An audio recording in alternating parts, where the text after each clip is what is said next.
Assalamualaikum warahmatullahi wabarakatuh. Nama saya M. Fazril. Saya dari Fakultas Ilmu Keguruan Pendidikan Geografi, Stanbook 2019 Universitas Samudra Langsa. Di sini saya akan menjelaskan hasil PPT saya tentang gempa bumi. Berikut penjelasannya. Definisi gempa bumi. Gempa bumi dapat diartikan sebagai getaran atau guncangan yang kita rasakan secara tiba-tiba akibat pelepasan energi karena patahnya lapisan batuan pada kerak bumi. Definisi lain gempa bumi adalah getaran pada permukaan bumi sebagai gejala pengiring dari aktivitas tektonisme maupun vulkanisme dan kadang-kadang reruntuhan bagian bumi secara lokal.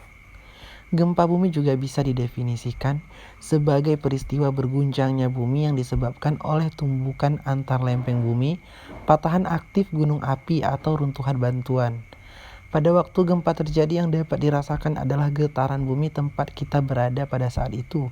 Bumi bergetar ke samping dan ke atas, itulah gempa yang sampai ke tempat kita. Penyebab terjadinya gempa bumi karena gesekan antar lempeng tektonik di bawah permukaan bumi.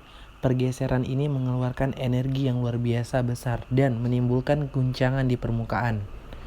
Gempa bumi juga bisa terjadi akibat aktivitas atau letusan gunung api. Ketika magma yang berada pada kantong bawah gunung api tersebut bergerak ke atas, ia mendapat tekanan dan melepaskan energinya tiba-tiba sehingga menimbulkan getaran tanah. Energi yang dihasilkan dipancarkan ke segala arah berupa gelombang gempa bumi, sehingga efeknya dapat dirasakan sampai ke permukaan bumi. Klasifikasi gempa. Pengelompokan gempa bumi berdasarkan penyebabnya. Yang pertama, gempa tektonik, gempa yang terjadi karena pergeseran kerak bumi.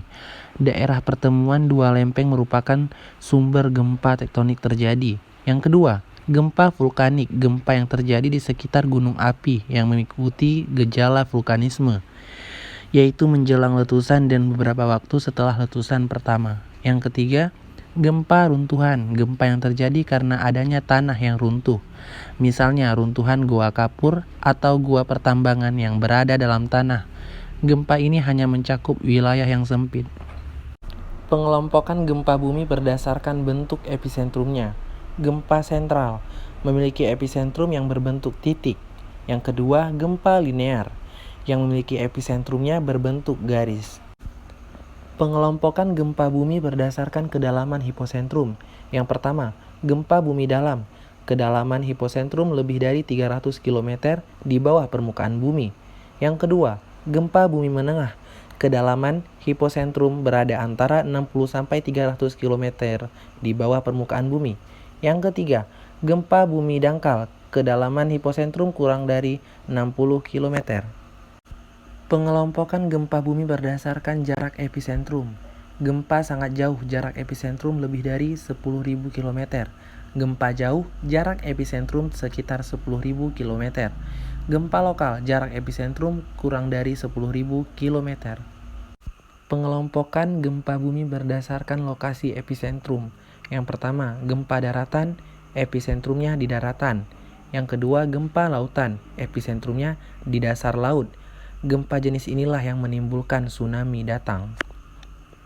Baiklah, saya akhiri tentang penyelesaian PPT saya sendiri, mata kuliah Geomorfologi Indonesia. Saya berterima kasih dan saya memohon untuk kritikan dan saran dari Ibu dosen atas penjelasan saya yang tadi. Saya akhiri, wabillahi taufiq wal hidayah. Assalamualaikum warahmatullahi wabarakatuh.